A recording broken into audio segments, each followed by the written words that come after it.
Read by Avi Roque.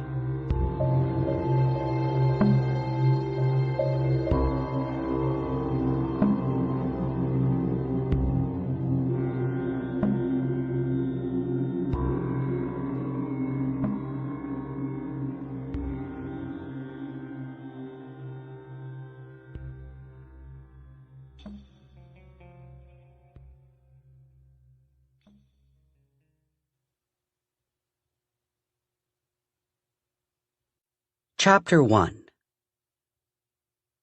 So this was America. Fresh off the war with Spain, which was all that anybody was talking about. Guam. Everyone on the ship over had been full of opinions about Guam. Several people asked my opinion as a military man. They were wrong about the man part, but the thought of explaining Galatia's sworn soldiers to a boatload of Americans was so exhausting that I needed a gin and tonic just to contemplate it, and a second one to decide that explaining would be a bad idea. As for Guam, my opinion was that it was probably a fine place, and the weather was undoubtedly better than in Galatia. I developed the habit of smiling down into my gin and tonic and saying that I had never been to Guam, and so wouldn't presume to know more than the people on the ground there. This had the advantage of being true, and also generally made at least one other person in the conversation look like an absolute tit. And if I passed our days at sea having gin and tonics and no opinions about Guam, that meant I was definitely not worrying about the telegram that I had been sent by my American friend, Dr. James Denton. Begging you to come with all haste. Stop. Need your help. Stop. Bring Angus. Stop. If it had been anyone other than Denton, I would have sent back another telegram to the effect of, "What the devil is the problem? Stop." But Denton and I had faced down horrors together 2 years prior, and I knew that he had a cool head and was, if anything, far more skeptical than I was. If he thought he needed my help, then I would damn well come and help him. Also, he included 2 tickets to Boston. Also, my sister was going to have another child, and while I think babies are fine in the abstract, my sister has a regrettable belief that if I just hold one long enough, I will come to enjoy it. I will not. I have proven this to my own satisfaction, but apparently not to hers. And America seemed like an excellent alternative. Land of opportunity, they say, which presumably includes the opportunity not to hold a baby. I say this all very flippantly, but I'll be honest, I didn't much care for the telegram. Not that I objected to Denton asking for my help. Far from it. There are some experiences that bond people together more closely than blood, and the nightmare we'd faced had been one of them. If he needed my help, I'd come. No, what bothered me was the idea that whatever trouble Denton was in, it was the sort of trouble that required Angus and me to cross an ocean. As if, given the entire North American continent to draw from, Denton needed the 2 people he knew with experience in nightmares. I tried not to dwell on it, and instead lost myself in listening to people be wrong about Guam. It almost worked. Our ship steamed into Boston on a brisk October morning. The sun was shining, the water was relatively calm for the season, and the air smelled only slightly of brine and dead fish. Our crossing had been uneventful, our docking equally so. The jaws of the wharf closed over our ship and held it fast. The streets of Boston looked like the streets of any other port town I've encountered. It could have been London or Hamburg. Make half the people darker and half the walls lighter, and you could be in Barcelona or Istanbul. skin and stone changes, but not much else does. There are always children pelting around, and harried-looking men moving cargo into wagons, and a few extremely worried men who do not have cargo and don't know why, and a dozen horses looking bored, and one horse looking like it is about to go on a rampage, and a couple of lost passengers huddled together like a clutch of baby chicks. Inevitably, a vendor is trying to sell something to one or more of these groups, except possibly the horses. The familiarity was oddly comforting. In general, I rather like Americans. They're usually so terribly earnest. But I'd be lying if I said I wasn't a bit nervous. One American can really fill a room. I assume it only takes 100 or so to really fill a country. A man threaded his way through this mess, avoiding the vendor, and approached us. He was fine-boned and neatly dressed, like a small bird wearing a clean, unassuming suit. "You must be Lieutenant Easton," he said, shaking first my hand and then Angus's. "I'm Kent, Dr. Denton's assistant. I'm to see you to the hotel where you'll be meeting him and Mr. Ingold." "Lead on, then," I said, trading a look with Angus. We don't shake hands in Galatia, but Americans are completely mad for it, and you can't refuse or they get this confused, somewhat hurt look. I resigned myself to shaking a great many hands in the next few weeks. Kent secured a cab. Angus and I hefted our luggage onto the roof. "Is that all?" asked Kent. "No more trunks? No equipment?" "We travel light," I said, wondering what sort of equipment he expected me to bring. Angus had the rifle case. Did that count as equipment? Or did he think that all Europeans were like the upper-class Brits, and had 5 different outfits for each meal of the day? Come to think of it, maybe Americans did that too. If so, thank God I'd brought one of my dress uniforms. You can always get away with wearing a dress uniform instead of formal wear. Although Denton had never struck me as a formal wear type, someone who would help you finish off a fungal abomination that had taken over your childhood friend, yes. Someone who wore a tuxedo with tails to dinner, not so much. Our cab left the docks, trotting past rows of horse-drawn streetcars. We don't have those in Galatia. Then again, we don't have that much flat ground in Galatia. It is a very small country made of very large mountains. We grow turnips and sheep, but our primary export is people who want to get the hell away from it. I was farther away now than I'd ever been. "I don't suppose you'd care to tell me what this is all about?" I asked Kent. Kent folded his hands neatly on his knee.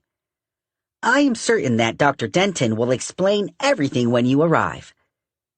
So much for that. Angus might have been able to get more out of him if they'd been alone and doing the, "Oh yeah, well, my boss once made me carry Con 10 miles in the snow because Caw was too cheap to hire a horse dance." But it didn't look like we'd have time.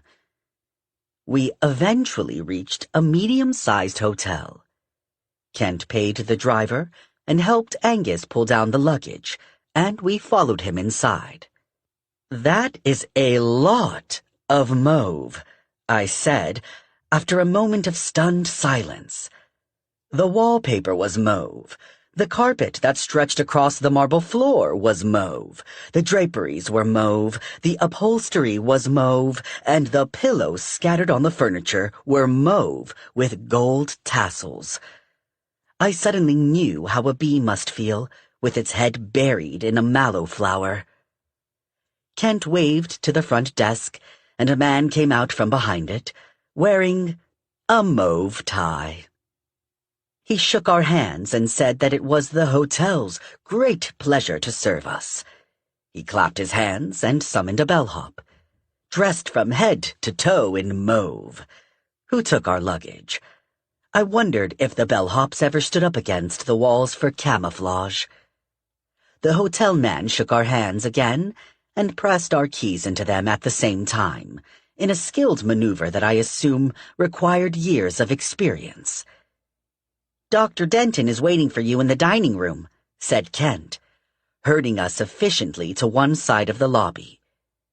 We entered the dining room, which had mauve tablecloths, and I spotted my old friend Denton, who, thank Christ, was wearing a dark brown suit and no mauve at all. He rose to his feet and shook our hands. "Easton, Angus, I'm so glad you agreed to come." "From the tone of your telegram, I expected you to be hip-deep in live wasps," I said, "not dining at such a, colorful establishment." "We'll get to the wasps in a moment," said Denton. "May I introduce my friend, Mr. John Ingold? John, this is Lieutenant Alex Easton and Angus. Forgive me. It occurs to me that I don't actually know your full name." "No one does," said Angus gruffly. I hid a smile. Angus has been with me since I was a scrawny 14-year-old with a shaved head and bound breasts who barely knew which end to hold a gun by. In all that time, I had never learned if Angus was his first or last name, or where he came from originally. If he ever wants me to know, I imagine he'll tell me. "Pleasure to meet you both," said John Ingold, reaching across the table to shake our hands. He had the tan skin and straight black hair that I associate with the native people of the continent, and when he opened his mouth, his Boston accent was so thick that you could stand a spoon up in it. Yes, we know about Boston accents in Galatia. We're backward, but we do occasionally meet people. Okay, fine. I met a Bostonian in Paris once. The waiter approached. I half expected him to go in for a handshake as well, but he merely asked for our orders, then retreated into the mauve distance. "So," I said, putting my elbows on the table and looking at Denton, "what has you so concerned?" Denton rubbed his face. "It's a mess," he said. "Dark doings," Ingold added. The way he pronounced dark as dark was so pure that I had an involuntary urge to snatch up the teapot and find a harbor to dump it in. "My cousin Oscar's gone missing," said Denton. "We grew up together, and we were in very regular correspondence until his letters stopped 3 weeks ago. I sent an additional 2 letters, and then went to West Virginia myself to try to find him." I settled back against the exceedingly mauve cushions. "I'm sorry to hear it, but you must know, Denton, that I'm no kind of detective." "No, of course not." Denton shook his head. "I know exactly where he vanished. He was investigating an abandoned coal mine outside of Shaversville. That's what I need you to help me with." "I've never been in a coal mine in my life," I protested. "I have," said Angus. "In Limburg. Was dark as the pit, and we had to walk bent over." We all waited politely for him to say anything more, but this seemed to have exhausted Angus's store of coal mine information. Denton coughed. "At any rate, it's your experience with unusual circumstances that I need." I raised an eyebrow. Angus raised both of his. You mean like what we saw at Usher's Lake? I said flatly. Because I'll tell you, that was the first time I've dealt with anything like that. Sadly, it was not the last, but what had happened a year ago in Galatia was not something I wanted to dwell on. The first time for me too, said Denton. He looked suddenly weary and much older than I remembered. But you did deal with it. And you know there are terrible things in the earth. If you encounter another one, you won't waste time insisting that there must be a different explanation, or that I'm lying to you, or that none of this can possibly be happening. Terrible things in the earth. Yes. Denton and I had seen a terrible thing in the earth and ended it. With the help of Angus and a brilliant Englishwoman who knew everything worth knowing about mushrooms. The only reason that I slept at night was because we had destroyed it. I did not want there to be another one. Another fungus? I asked sharply. Denton drank down his whiskey and signaled for another one. Ingold watched me, his arms folded, and I wondered how much Denton had told him about what we saw in the tarn. Not a fungus, Denton said, when the waiter had left again. At least, I don't think so. But more lights in the deep. Chapter 2. About 2 months ago, my cousin Oscar went to Hollow Elk Mine in West Virginia, Denton said, looking to see if there was any coal left. I sipped my gin and tonic and waited. His mention of lights in the deep had taken me back, forcibly, to Usher's Lake, to the brilliant, terrible stars that glowed in the depths of the tarn. It was not a memory I cherished. Everything here runs on coal, Ingold explained. During the war between the states, the South ran their warships on coal from the Carolinas. The North ramped up production in West Virginia to compensate, and never stopped. Now you'll hardly find a hillside that somebody's not sinking a mine into. But this one was abandoned, I asked. Ingold nodded. Hollow Elk Mine is a bit east of Shaversville, dug in the 1700s. Old place, but the ground was bad. Rock falls, cave-ins, the lot. Miners said it was unlucky. Some of them said it was haunted, put in Denton. Any unlucky mine is haunted, said Ingold dismissively. You kill enough men with bad food and bad air, the earth soaks that up. What my mother's people would call bad medicine. I doubt Hollow Elk is worse than any other in that regard. No, there was more at work here. Miners reported strange lights in the deep, not just the usual knocking and tapping one gets in a working mine. It was abandoned about 40 years later. The owners couldn't get enough people to work it, and by the end, they were losing money on it. It reopened briefly during the war, but closed right up again. Who are the owners now? Asked Angus. You're looking at him, said Denton. He leaned back with a sigh. Oscar, God love him, always liked digging, whether it was papers or actual dirt. He was going through our family's old papers when he found the deed to the mine.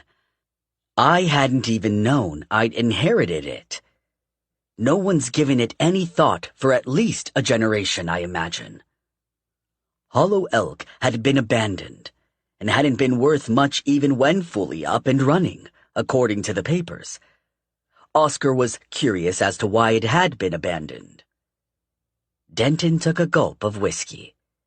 If I didn't know better, I'd think his eyes were getting misty, which was surprising, because Denton was not a misty-eyed type.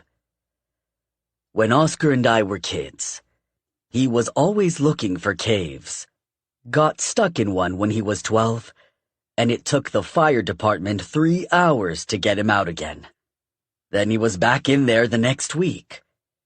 So when he asked if I'd mind if he took a look at the old mine, I didn't think twice.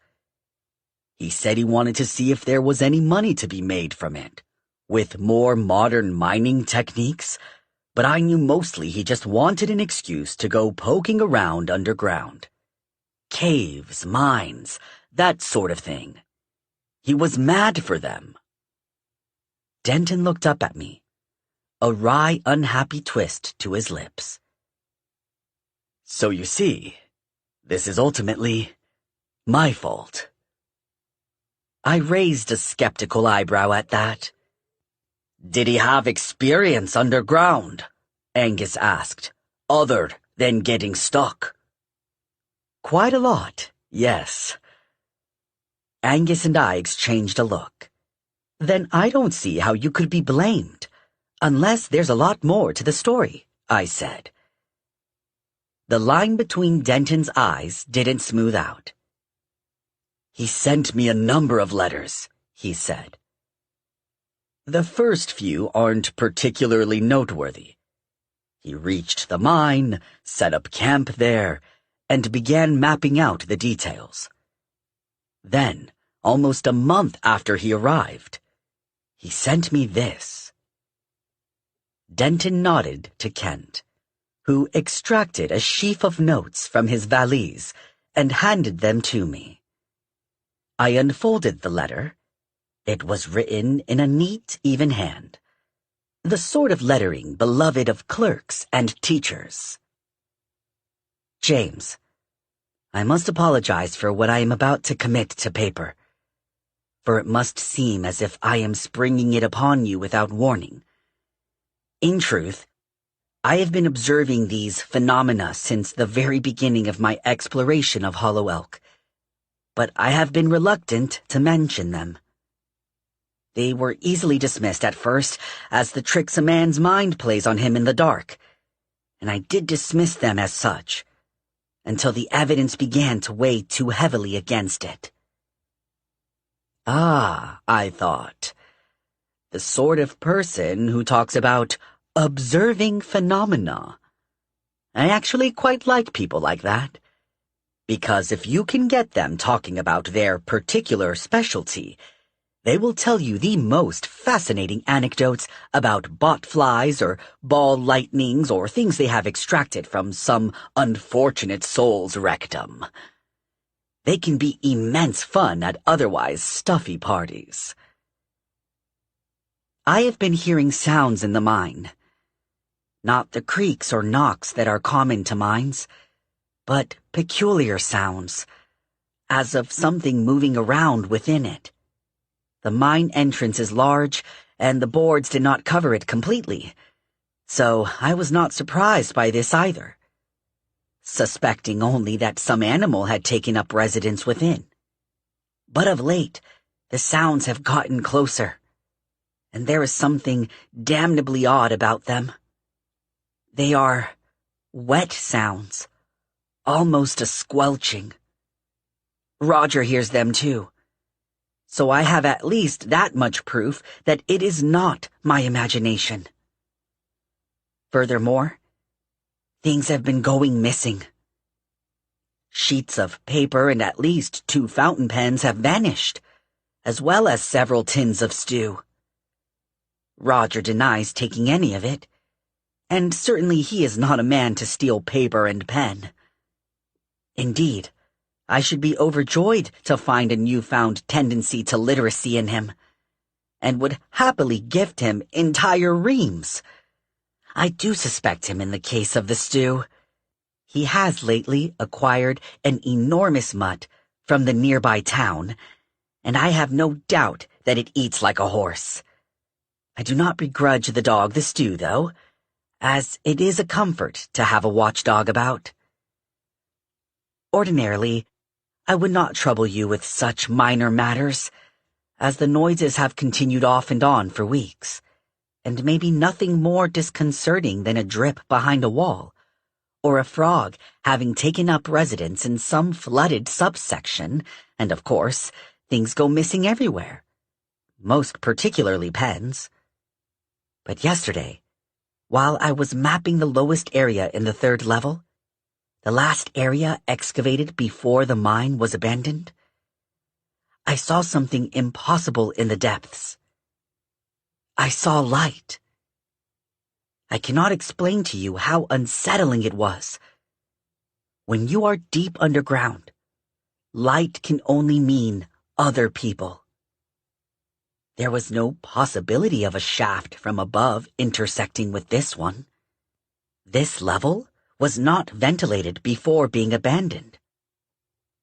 Furthermore, the light was red. Deep red, like a darkroom light.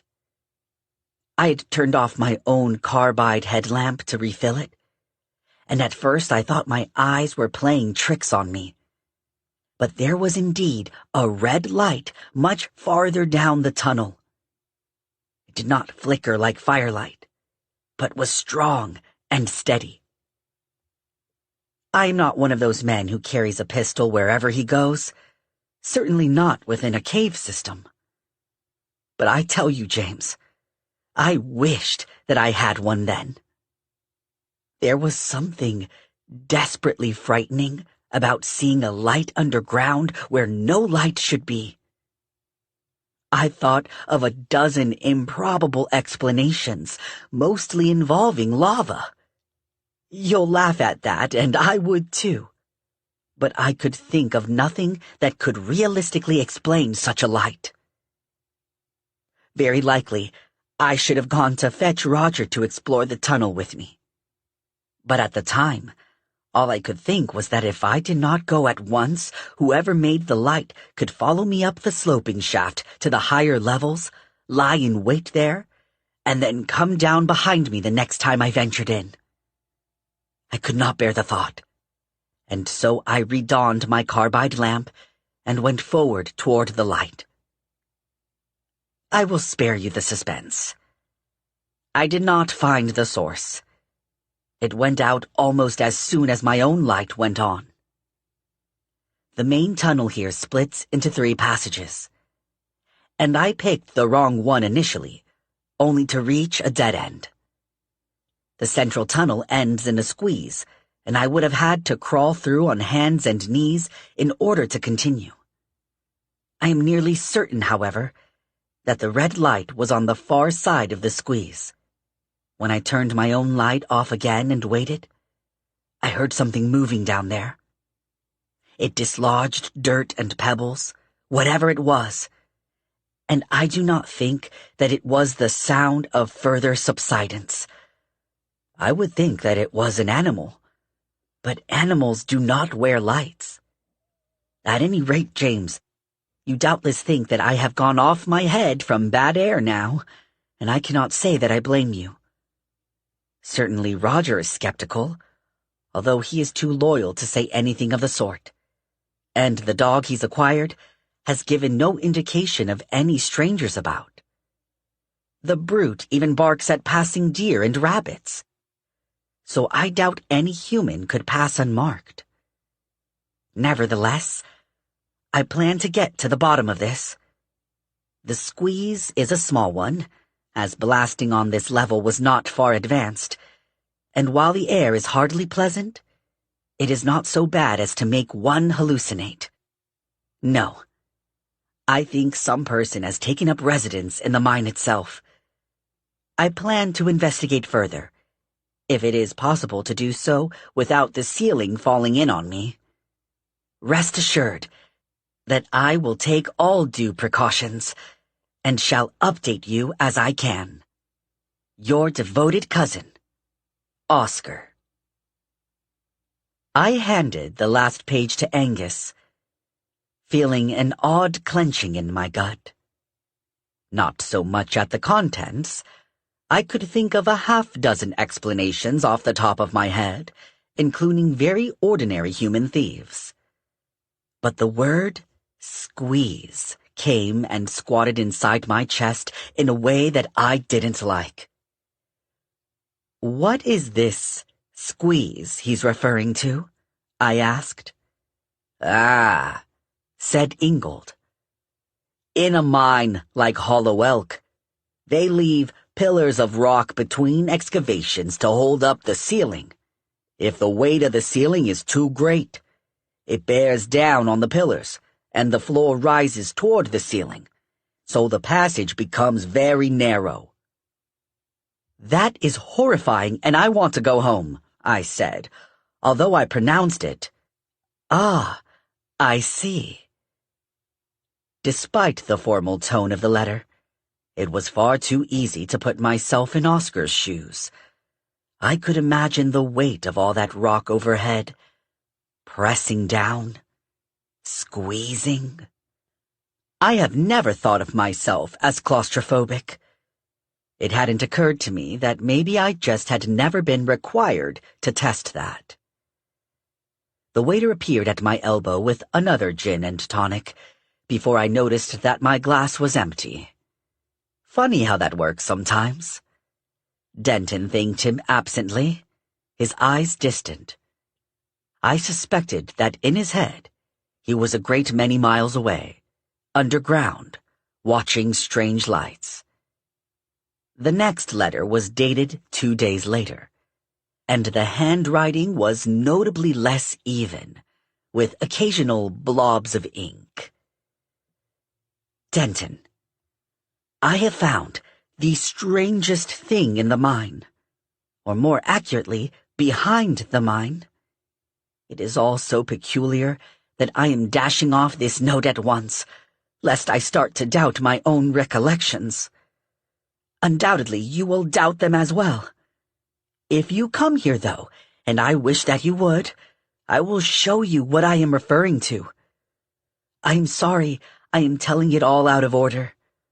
I went through the squeeze and found, as I had half expected, that mining had stopped on the far side.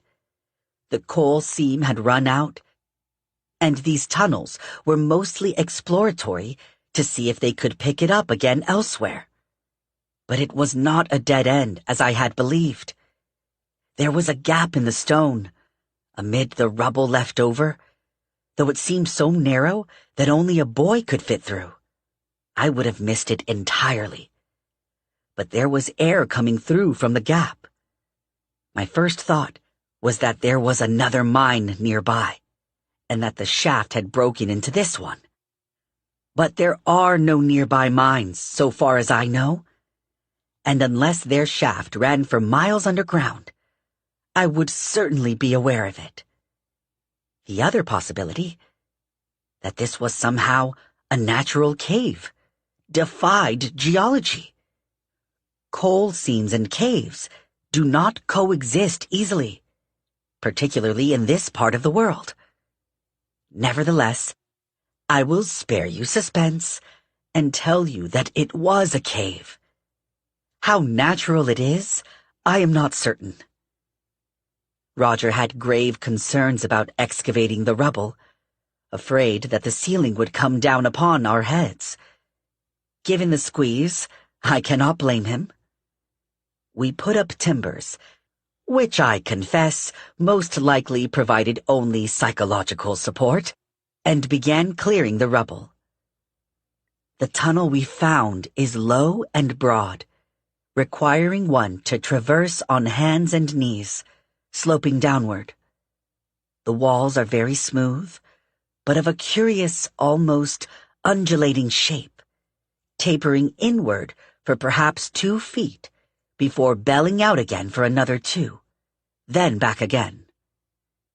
Despite the discomfort of crawling, it was a very easy passage, though it went for a remarkably long distance, moving downward in a gentle spiral. I could not determine if we were directly beneath the Hollow Elk mine, or if the spiral veered to one side or the other. When it finally ended, it was at a tangle of limestone seamed with cracks. By this I knew that we had gone down extremely far indeed. It looked like a natural cave system, though many of the stalactites had fallen and broken, probably in recent times judging by the wear. But far more important was a passage leading upward to the right, from which light was emerging. Not the red light that I had seen before, but a steady white glow. Denton, it was a marvel.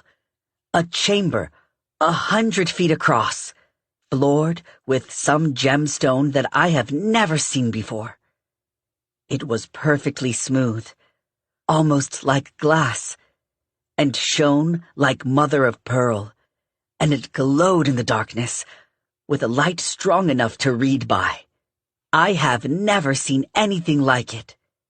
It was beautiful and impossible, and it filled me with the awe and dread that only the inexplicable can invoke.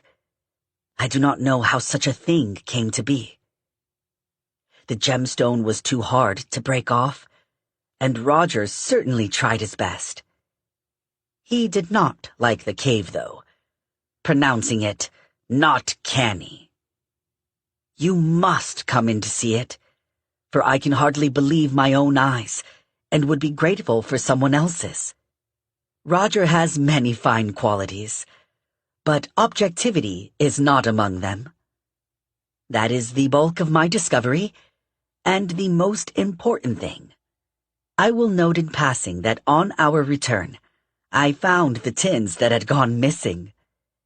They were in the small cave, each of them punctured in the middle and drained.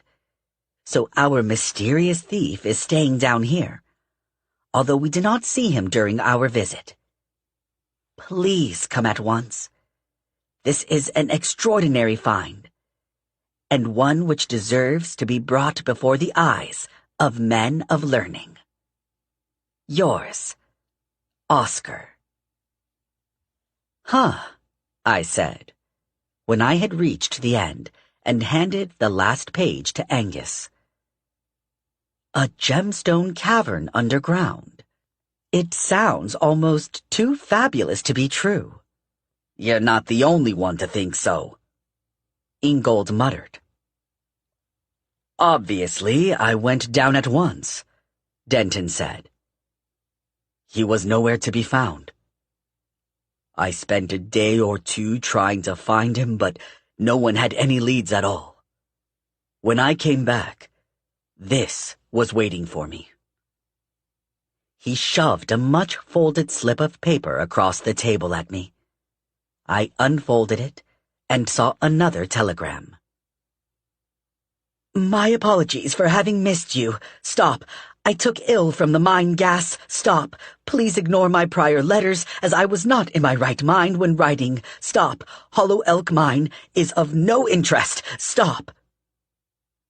Wordy fellow, your cousin, I said, passing the telegram to Angus. I would have used half as many words and paid a great deal less. Then again, perhaps this Oscar fellow was too wealthy to care. Wordy, yes, said Denton. In letters, as you saw. But he writes telegrams the same as the rest of us. Or he did. You don't think he wrote this one? I hazarded. I'm nearly sure of it. For one thing, he hasn't responded to any of the letters I've sent after. And he hasn't sent any more of his own. Maybe he's embarrassed, rumbled Angus. You go off your head on mine gas. You see things that aren't there, and send wild letters about it. A man has a right to feel like a damn fool. Maybe, said Denton. I'd have said that Oscar is more the type to make a joke out of it. But even so, he would never have said that the mine was of no interest. And even if that was true, he would simply have gone home.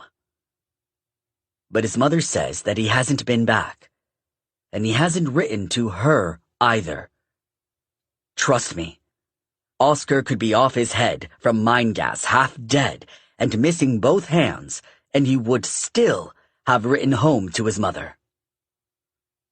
I half smiled at that, but it turned into a frown.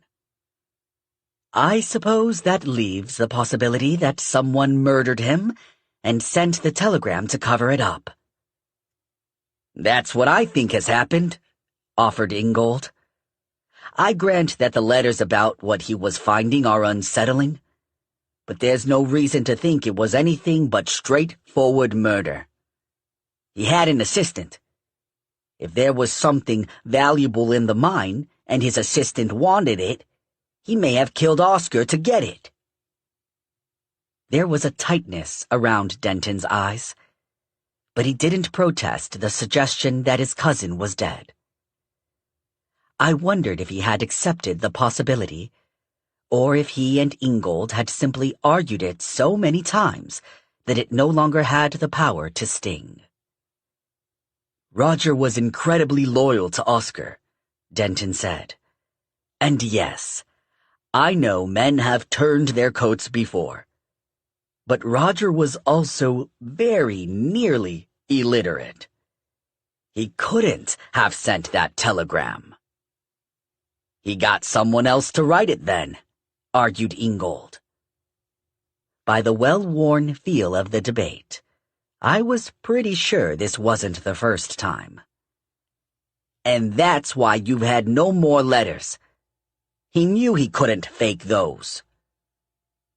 Denton sighed. Would you think less of me if I said that was what I hope happened? But the letters, and the mine.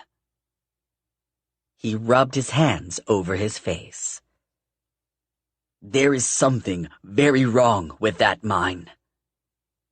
I made the trek to West Virginia myself, and found his gear and papers still there, but not Oscar. I only went a little way into the mine. Just far enough to call for him, but it felt wrong. He met my eyes across the table. It felt like standing in Usher's house again.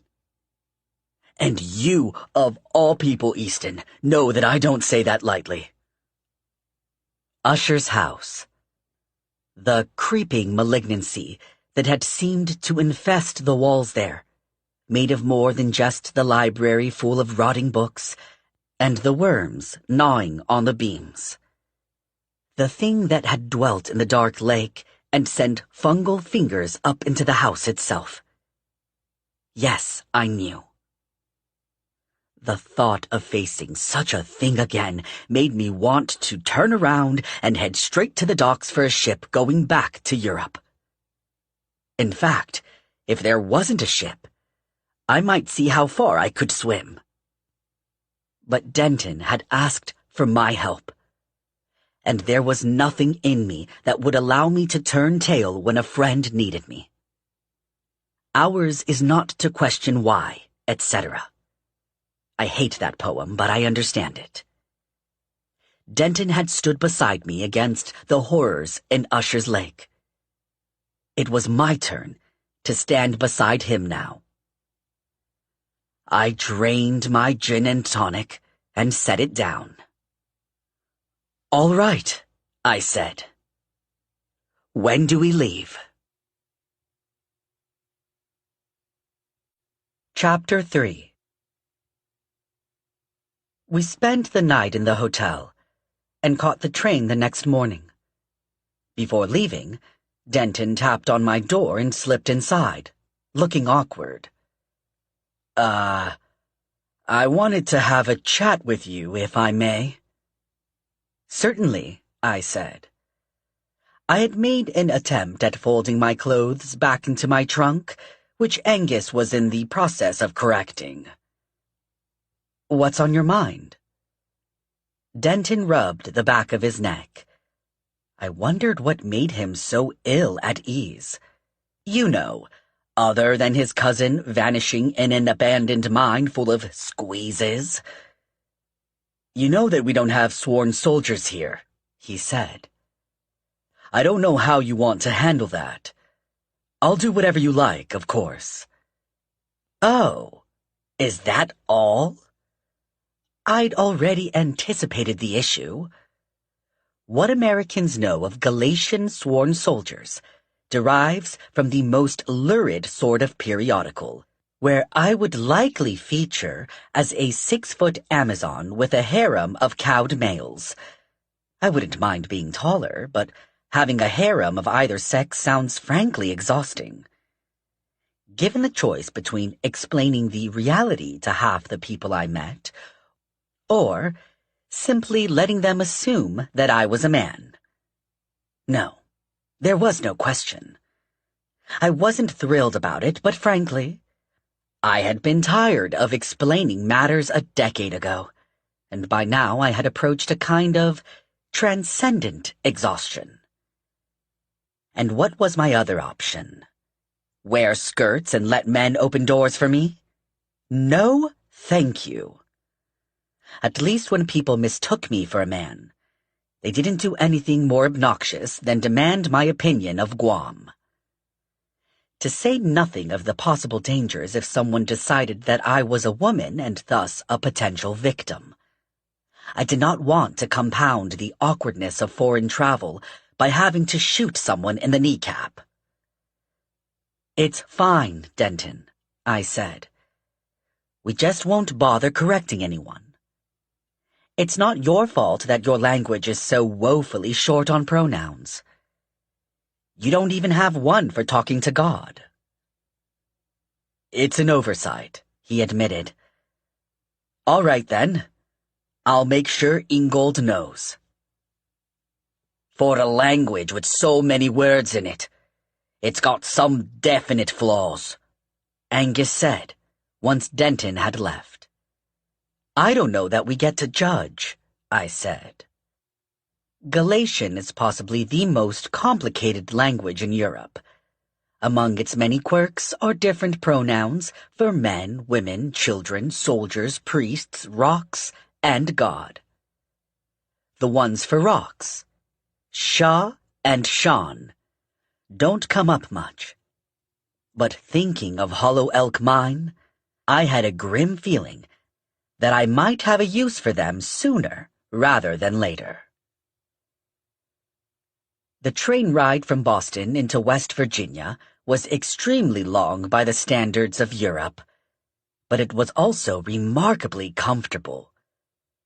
Denton apologized to us several times for the conditions when we stepped aboard, which was baffling until he explained about Pullman cars and the luxurious accommodations available on some other railways, which apparently included 5-star restaurants, barber shops, and all manner of absurdities. Is the toilet aboard with a hole in it?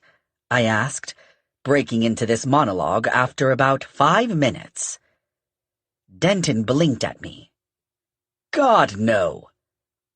Then it's spectacular. Wake me when we get there. I settled back in the extremely well-padded seat, pulled my hat down over my eyes, and fell asleep to the sound of Ingold snickering. The journey took much longer than one nap, as it turned out. I knew intellectually that America was larger than Europe. But when we changed trains and Ingold showed me on a map where Boston was, where the Hollow Elk Mine was, and then exactly how far on that route we had come, I nearly swallowed my teeth. You could have crossed Galatia 3 times over in that time, and we hadn't even moved an inch on the map. Christ's blood! No wonder Americans all move like they've got extra space around them. If their country was a house, it would be one of those monstrous old ramblers that no one can afford to heat in the winter. They probably develop drafts in New York because someone left a window open in San Francisco. Our fellow passengers were all exuberantly friendly by Galatian standards. There was a great deal of handshaking, naturally. I only had one bad moment, On one of the platforms when we changed trains, when my tinnitus acted up and the roar of the engine was drowned out by high ringing. A man rushing to meet his train jostled me from behind, and I spun around, suddenly disoriented, expecting the enemy. My expression must have been alarming, because the man froze like a rabbit, despite being larger than me. What he thought of the short, stocky fellow about to go for his throat, I couldn't guess. "Steady," said Angus. He must have said it 2 or 3 times before the tinnitus faded, and reality rushed back, trailing embarrassment in its wake. "Sorry," I muttered to the man, turning away. "All right?" asked Denton as we caught up with them. I shrugged. "Had a moment," I said a bit gruffly. "Fine now." Denton nodded and didn't ask any more questions. Soldier's heart, they call it here. I'd gotten off lightly, all things considered. There had been those under my command who hadn't been so lucky. When we finally entered West Virginia the next day, I thought we must be almost there, until Denton gently explained that the state was almost as large as the entire country of Ireland. "So, it's a big state?" I asked hopefully. "Not really, no." I sank down into the seat and watched the not very big state go by. The landscape was spectacular. The hills covered in ranks of trees that blazed the colors of madness, all red and gold and an astonishing shade of pink. And then you'd hit a valley, and suddenly everything would be stripped away. The trees toppled, the earth scarred with tracks, and great scaffolds of machinery. Billows of smoke rising from the pumps that kept the miners from suffocating or drowning, or both. And next to that would be a ramshackle little town of a sort I'd seen before. The kind that is kept from being a slum by the sheer willpower of the people who live there. Then the train would move past and the hills would close over the town, and we'd be surrounded by a blaze of trees again. "So much coal," I muttered as yet another mining town flashed by. "You'd think they'd have enough of it by now." Ingold snorted. "There's never enough. If people aren't burning it, they're finding new uses for it. That hotel we met at, where everything was purple, that's done with aniline dye made from coal tar." "You know a lot about this," I said, impressed. "I'm a chemist.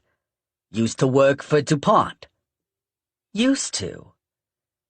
"Decided there were better things to do with my life than finding new ways to dye cloth a slightly different color and then having white men take the credit for it." I felt a pang of solidarity. I couldn't guess what the situation was like for someone with Ingold's ancestry, but I was certainly used to having men take credit for things. Even when you're a sworn soldier, there's always some jackass who thinks the contents of your pants means you can't possibly be commanding a unit. As individuals, they're easy enough to deal with, if most of the unit knows you and has your back. If you get a pack of them, or, God forbid, a superior officer, things get messy. "What do you do now?" I asked. "I dabble in things." I raised an eyebrow, and he laughed. "I dabble in a great many things. I read too many papers and tinker with concoctions that mostly no one wants." "He's being modest," said Denton. "He's a genius." "I am a singularly unfocused genius." Ingold spread his hands in a self-deprecating manner. Occasionally, I manage to cook up something worth selling. Mostly formulas for dyes. It keeps me out of trouble, more or less. Ah, I considered this. Well, knowing about coal as you do, what do we have to worry about in this mine, other than strange lights? Just the roof falling in? Actually, Oscar noted that the timbers were in remarkably good repair, all things considered. Ingold said. The real problem is likely fire damp. Also, black damp, white damp, and stink damp. That seems like a great many damps. Oh, yes. Fire damp is what they call methane. It seeps out of the coal and rises. It's extremely flammable and highly explosive. Ingold grinned. Best of all, it's completely odorless, so we'll have no idea it's there until the shaft explodes. I edged away from him on the seat. Fortunately, there's several ventilation shafts, so we may be lucky on that front. And we're using the very best modern safety lamps, which cuts down on the risk of explosions. Then there's black damp, which is heavy and stinks. Fortunately, it doesn't explode. It simply smothers you. Fortunately, I said weakly. White damp is why miners used canaries, and is probably the most dangerous of the lot. It's left in what's called the afterdamp, after blasting or an explosion. If you begin to feel lightheaded or dizzy, alert someone else immediately. His smile faded. It can cause hallucinations, and I still think that there's a better than even chance that it's behind this entire business. He glanced over at Denton. If it is, then I don't know if we'll be able to explore the mine safely.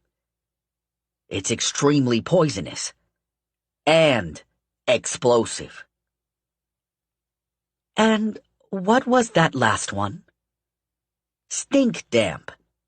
Hydrogen sulfide. Smells like rotten eggs. That one, at least, is pretty uncommon. Does it explode? Angus asked, sounding resigned. Of course it does, said Ingold, as if surprised that he even had to ask. I rubbed my temples and wondered if God still looked out for fools, and if so, whether I'd exceeded hard patience already. Eventually I grew tired of trees and coal towns, so I studied my companions instead of the landscape. There was something just slightly odd about the way they sat on the bench seat, not touching. Ingold, at least, was so pointedly not touching Denton that the space between them practically glowed. Which was interesting, and also none of my business. I went back to looking out the window again. The train chugged on, wheels endlessly repeating their wordless word. If you listen too long, you can imagine they're saying almost anything. Dark, dark. A post office that doubled as the telegraph office, and a tangle of shacks that looked to be support for the aforementioned buildings. Also to church. I need to compile these notes anyway. We turned around and started walking. Slap. Slap. Slap. It was ahead of us now. Between us and the exit. Christ's blood. It was still moving, though, and I hoped like hell that it was retreating from us. We reached a point where 3 tunnels merged into the main one. We had only mapped the leftmost of the 3. Had it gone into the main tunnel? Was it waiting to attack or trying to get away from us in hopes of remaining unseen? It had plenty of chances to attack you while your backs were turned, and even while you were a dozen yards apart and nicely split up. If it was trying to get away, I wanted to give it plenty of opportunities. "Let's check this one tunnel," I told Ingold, and went down the right-hand passageway, mostly at random. I regretted my choice almost immediately. The tunnel narrowed down until our heads brushed the ceiling, then farther yet. I paused, listening hard, but couldn't hear any slapping noises. It wasn't following us. Maybe it doesn't plan to attack us. Or maybe it went back for reinforcements. It didn't follow us in, I whispered to Ingold. But I don't want it between us and the shaft, so I'm giving it time to get out of the way. Ingold nodded. He went past me, first hunching over, then practically bending double. I reminded myself just how claustrophobic I wasn't, and followed. "Did they not excavate this far?" I asked. "That's not it," he said. "Here, it opens up ahead." "Oh, thank God," I muttered in Galatian. Sure enough, a few yards up, the ceiling rose, and we could stand normally. "That was a squeeze," said Ingold. My stomach clenched around the word. "Is Shaw going to fall on us?" "Shaw?" "It's what we call rocks instead of it." "Really? How interesting. Is it just rocks? Or would the tunnel also be Shaw?" "No. Tunnels are it. But they're made of rocks, which are Sean." I felt lightheaded, and the conversation wasn't helping much. Maybe this isn't the time for comparing languages. I took a few deep breaths, trying to steady my nerves, but it didn't help. The air felt stale and thick. When I turned, the walls kept turning a little too long without me, as if I was drunk. Ingold frowned at me. "Are you all right?" "I'm fine," I lied. "Just tense." His eyes narrowed. "No," he said. "No, I don't think you are." "Believe me," I said grimly. "I am definitely tense." Yes, not that." He waved a hand. "Do you feel queasy?" I opened my mouth to deny it, but my stomach hadn't unclenched at all. "I suppose. A little." "Fire damp," said Ingold grimly. "We're standing in a pocket of it. We have to go back." "Oh," I said. I felt somewhat pleased by this revelation. "See? I'm not claustrophobic. The squeeze was nothing. It's the mind gas that's killing me, that's all." "Now, Alex," said Ingold. I fired off a salute, spun in place, watched the walls spin on without me, and staggered sideways. "It's just like being drunk," I told myself. "You understand being drunk. You have been epically, amazingly, heroically drunk before. Remember that time in Greece?" Ingold was pulling at my arm for some reason. Did he want my coat? He could just ask. Nevertheless, it was awfully hot, so I began trying to take my coat off. But that didn't seem to satisfy him. He grabbed my shoulder and pushed my head down toward the floor, which isn't behavior that I tolerate from anyone, friend or not. I attempted to explain this to him, but he did not seem to be paying attention. Instead, he shoved me into the wall. No, not the wall, the tunnel. Unless the wall had opened up at the bottom. Tricky wall.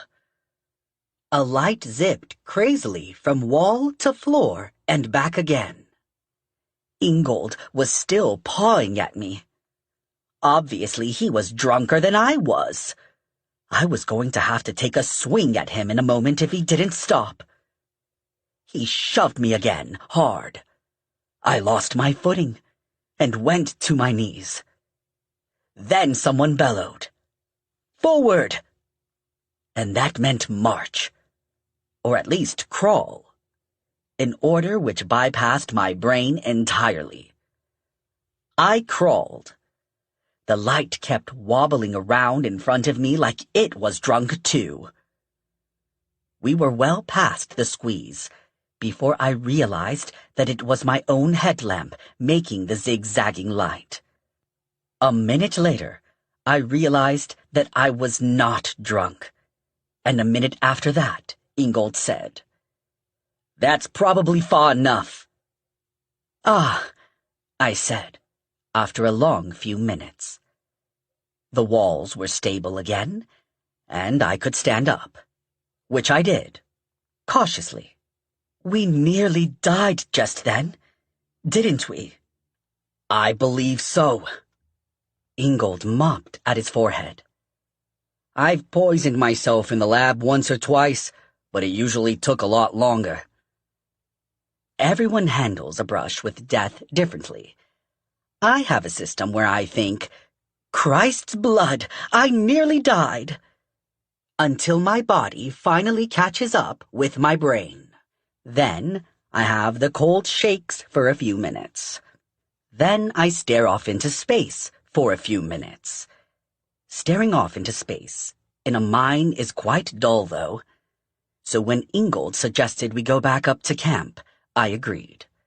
By that point, I also felt well enough to be embarrassed. "Sorry about that," I muttered. Ingold shook his head. "Not your fault. It's mind gas, not a personal failing." Which was true, but still, I was the one who had succumbed, not him.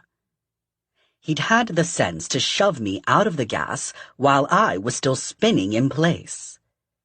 "Yeah, let's go back up," I said. I hadn't heard any wet slapping for some time, but that might just have meant that whatever it was knew about the fire damp. Which wasn't a particularly happy thought, so I put it on the pile of other unhappy thoughts that I'd been having since we reached Hollow Elk Mine. Still, as we followed the main tunnels back to the shaft, I strained my ears and heard nothing but our own footsteps. Whatever had been shadowing us was gone. I smelled ham cooking before we were far enough up the shaft to see firelight. Kent had set up the campfire in the mouth of the mine entrance, and I was very glad to drop down next to it and pretend my hands weren't shaking. Night had fallen while we were down there. Not that day and night matter much underground. "A wet slapping noise?" asked Denton when we finished recounting the details. "Are you sure it wasn't water dripping?" "Very sure," I said, warming my hands by the fire. The adrenaline was wearing off, but my hands always stay cold for a bit after a brush with death. I wished that my horse Hob was here. I could have gone and shoved my face against his neck until I felt better. But the horses were picketed in full view of the cave entrance, and, anyway, I doubted the mare would have appreciated it. "Oscar talked about a squelching in his letter," Denton said. do you think it's the same thing? I shrugged helplessly. Maybe. How many words does English have for a weird wet noise? I think it was probably the same, Ingold put in. And it wasn't mine guess because we both heard it. There's definitely something down there, and it followed us for a good distance. Denton pinched the bridge of his nose. Damn it, he muttered. I really hoped I was wrong about all of this. If it helps any, so did I said. He was all for leaving at once to try to track down the source of the sound, but Ingold put his foot down. Let us get a little more air in us before we go herring off again. It was kind of him to say us, since I suspected that I'd been knocked down much harder by the fire damp than he had. Denton agreed, grudgingly, but kept looking over his shoulder at the entrance to the shaft.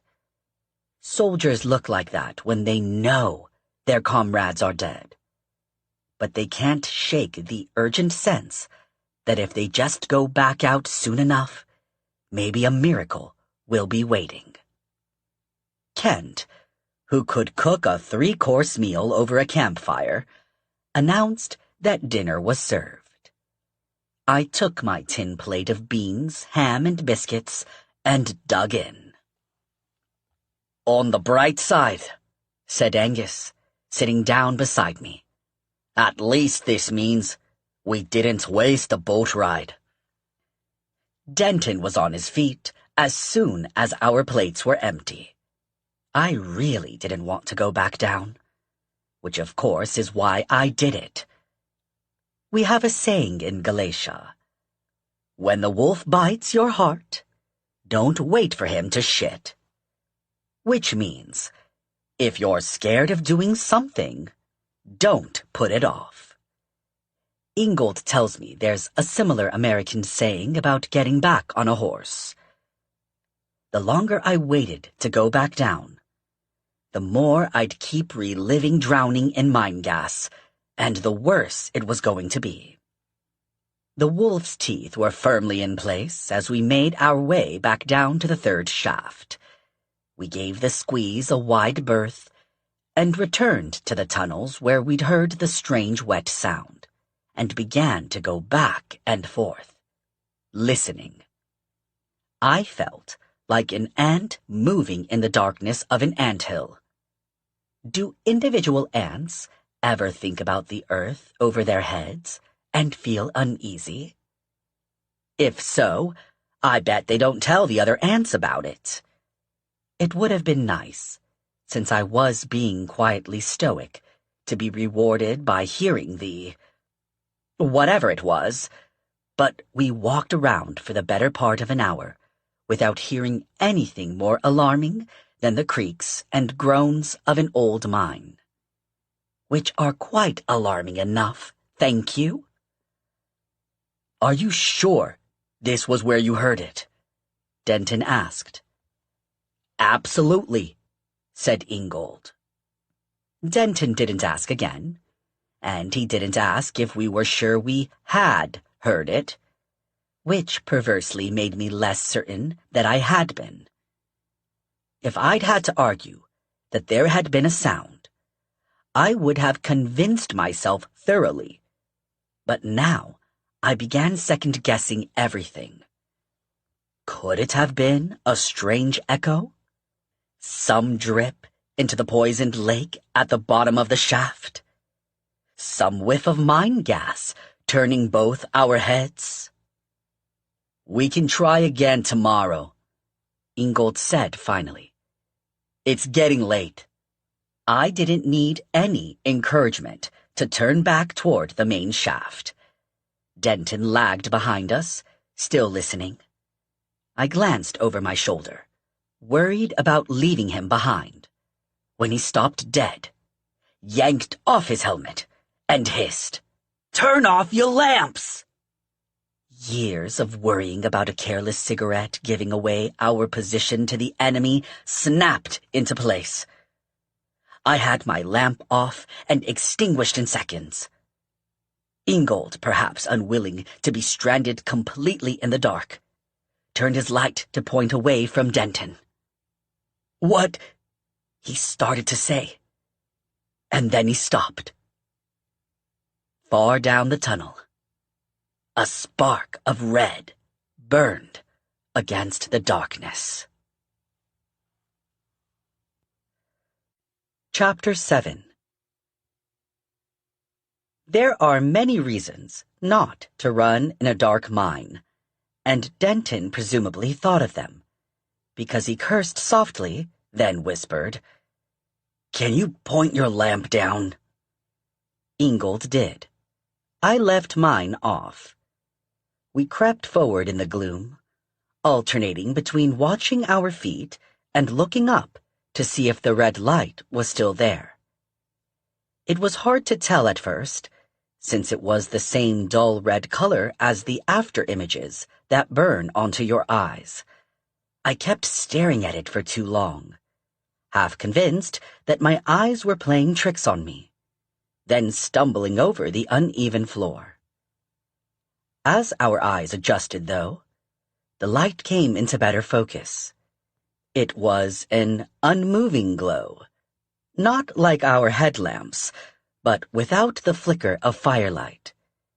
Irregular shadows loomed against it, coming clearer as we approached. A rockfall, possibly, or just a pile of debris left over from excavation. It was hard to tell how far away it was. Farther than I thought initially, anyhow.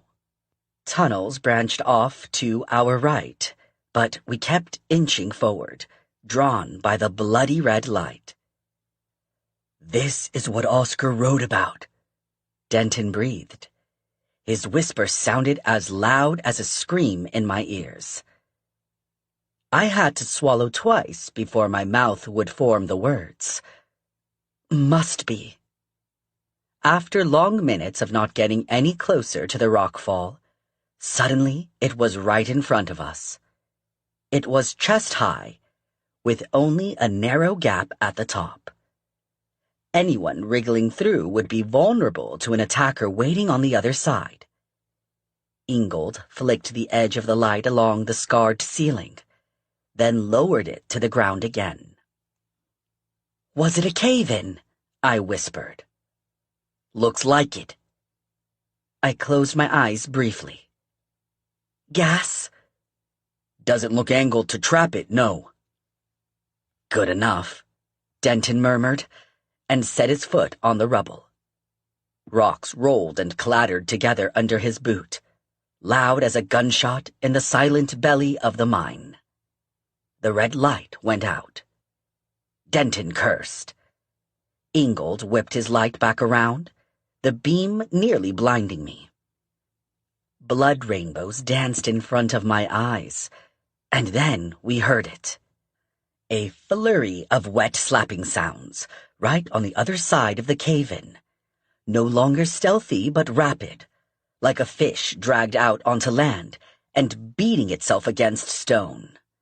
The sounds reached a crescendo, mere feet away, and then suddenly they were moving away into the distance, and then gone.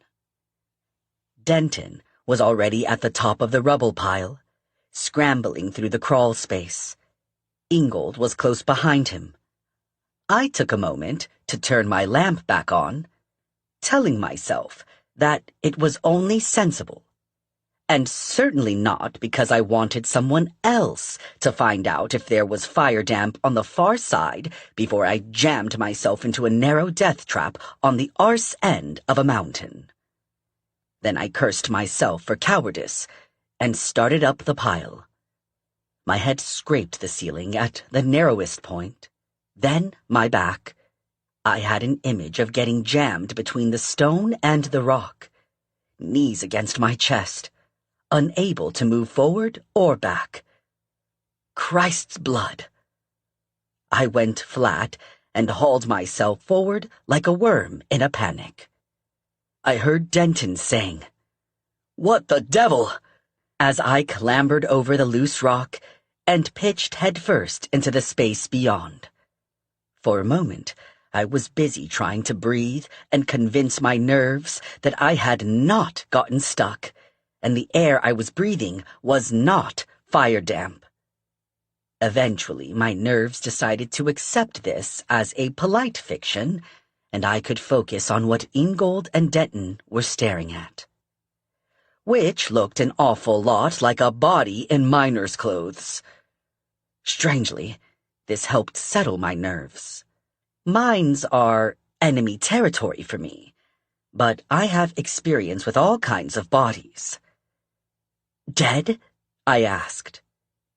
"Never alive," said Ingold. He flipped one empty sleeve at me. Well, it had looked awfully flat, come to think of it. Sure enough, what I'd taken for a body was a set of miner's clothing. Trousers, shirt, socks, boots, all laid out on the floor, face down and arms spread. A miner's helmet and goggles topped the set, the headlamp unlit. "Strange place to leave your clothes," Denton said. "Strange way to leave your clothes," Ingold said. "They buttoned everything back up and then laid it out on the ground like this." There was something oddly unsettling about the fact that it was face down. I'm not sure why that struck me more than anything, but it just seemed so peculiar. If you're laying out clothes for later, you lay them out face up. You also don't leave them in the middle of a collapsing mine shaft God knows how deep underground. But that's neither here nor there. I looked down the tunnel and saw at once why Denton hadn't continued his pursuit of the red light. The passage continued perhaps 20 feet, then ended in another wall of rubble. This one was even higher than the last, with perhaps a foot of clearance at the top. Irregular chunks of stone lay scattered along the floor, some of them nearly the size of my head. This was looking more and more like the site of a cave-in, which did not exactly fill me with confidence. "Well," said Denton, playing his lamp along the narrow gap, "whatever it was must have been smaller than it sounded." "I suppose it might have been a frog," I said, without much conviction. "At the bottom of a mine? Glowing red?" "I don't know. Maybe you have strange American glow frogs here." "I believe those are limited to Australia," said Ingold, deadpan. Denton shook his head. "We'll have to move these rocks and see what's on the other side." He picked one up and dropped it behind him with a small thud. I cleared my throat. "Are you chaps, not worried about another cave-in?" I was quite proud of how steady my voice was. I certainly wasn't worried about a cave-in, it said, but other people might be. Ingold glanced up to see both Denton and me waiting expectantly. "What? Why are you looking at me?" "You're the one who knows about coal mines," I said. "I know about coal. It's different." "But the fire damp and the poison water." Ingold's lips skewed sideways as he scowled. "That's chemistry. I like chemistry. Cave-ins and whatnot are—" He gazed up at the scarred rock of the ceiling. "Architecture." I have heard military men scream obscenities under enemy fire with less venom. I see. Not fond of architecture. My aunt wanted me to be an architect. I made a mental note to avoid meeting Ingold's aunt at all costs. Hopefully, this all came down during blasting, Denton said. He picked up another rock and tossed it behind him. You can do that tomorrow, Ingold said firmly. It's late, and some of us have been down here for hours already. I made another mental note to have Ingold canonized. Denton sighed. Tomorrow, he agreed, turning back. Well, Easton, I can't help but notice you're going through that fellow's pockets. I'm part quartermaster, I said. Denton laughed. Ingold looked at us baffled. I pulled a handful of bills from the trousers on the ground, all wadded up in the pocket, along with several loose coins. No wallet, no coin purse, but, oh, here we go. Wedged in among the bills was a receipt from the telegraph office. You're telling me this fellow sends a telegram pretending to be your cousin, comes back here, and changes clothes halfway down a mine, Angus said, after we had climbed back up the shaft. On the other side of a cave-in. If you've got another explanation, I'm listening, Denton said. Perhaps it'll be clearer in the morning, Ingold said hopefully. Angus's mustache expressed definite skepticism on this point, but he didn't argue. We went to bed, but it was a long time before I got the image of that strange, face-down pile of clothes out of my mind. In the morning, not only was nothing clearer, it had gotten, if anything, murkier. I crawled out of my bedroll to find the others standing around one of the tables about 10 feet inside the mine entrance, staring at a sheet of paper. Christ's blood, now what? I asked. Kent appeared and pressed coffee into my hands. I blessed him and all his kin and swore undying fealty to his house. It took several sips of coffee before I realized I'd been speaking Galatian, which was probably just as well. It appears that someone has left us a note, said Denton when I repeated myself in English. The letter was oddly written. I don't mean the content, because I didn't focus on that for a few seconds, but the writing itself. It was written in ink, in a large, neat script, all the letters of the first line slanting to the right. And the next line was almost the exact same script, except that all the letters slanted to the left. It looked almost as if the writer had gotten to the end of the line, dropped down, changed direction, and begun writing from right to left instead. It reversed again at the next line, then stopped, because it was quite a short note. Please go away at once. The mine is unsafe for humans, and you will be in grave danger if you continue to stay. There is nothing of value for you here. Huh, I said. The word humans jumped out at me. I was pretty sure that wasn't the sort of word that you'd normally use there. You'd say people instead. In Galatian, they'd be the same word, of course, but using the wrong one in English was the sort of mistake that pegged you as not a native speaker. Probably no one would correct you, or if they did, they'd be sure to say how well you spoke English, as if you were performing a trick. But it was still not quite the right word. Ingold agreed with me. But I don't think it's a threat, he added. I suppose you could read it like one, but I don't think that was the intent. So what was the intent? Why scare us off? Kent cleared his throat. I was so used to him quietly arranging things in the background that it was startling to hear him speak up. Perhaps someone wishes to reopen the mine?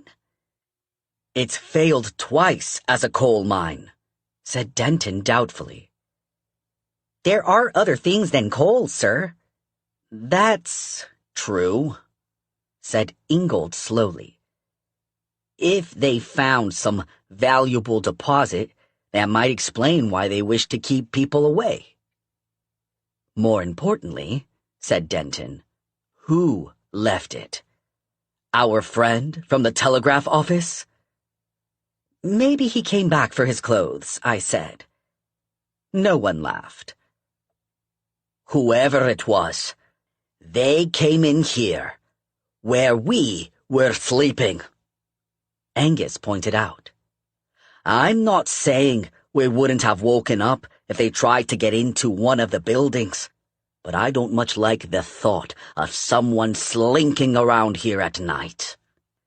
But did they come from town, or up from the mine?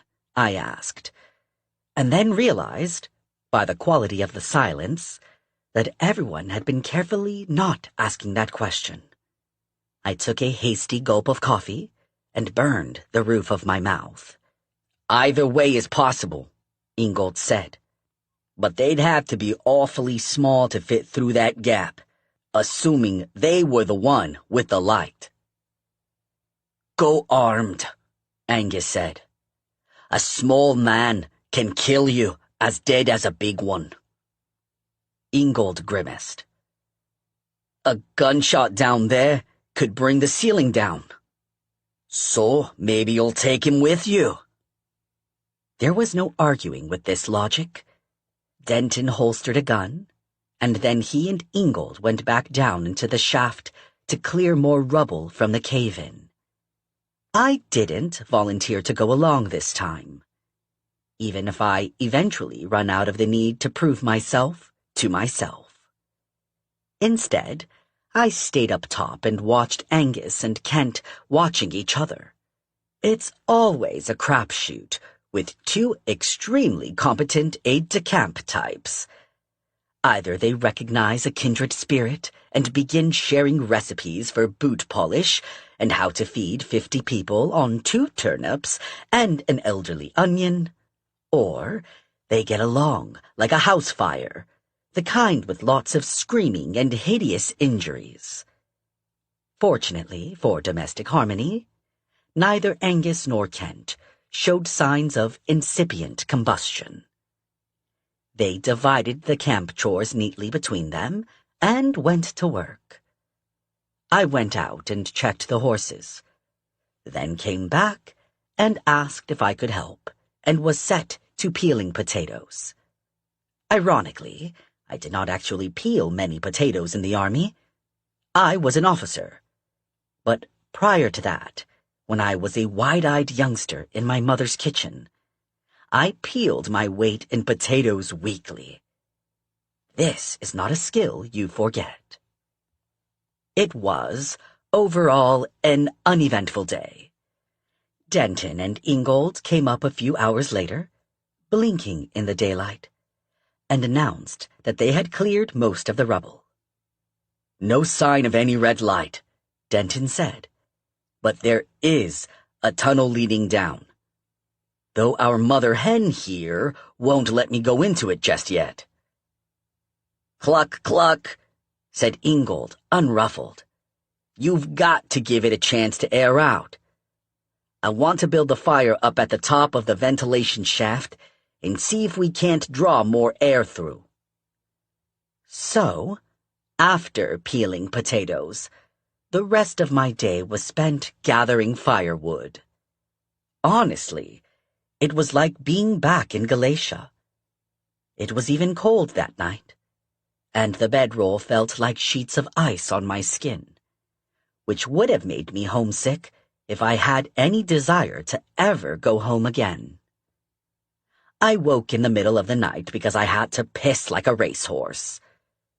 Which is an odd phrase when you think of it.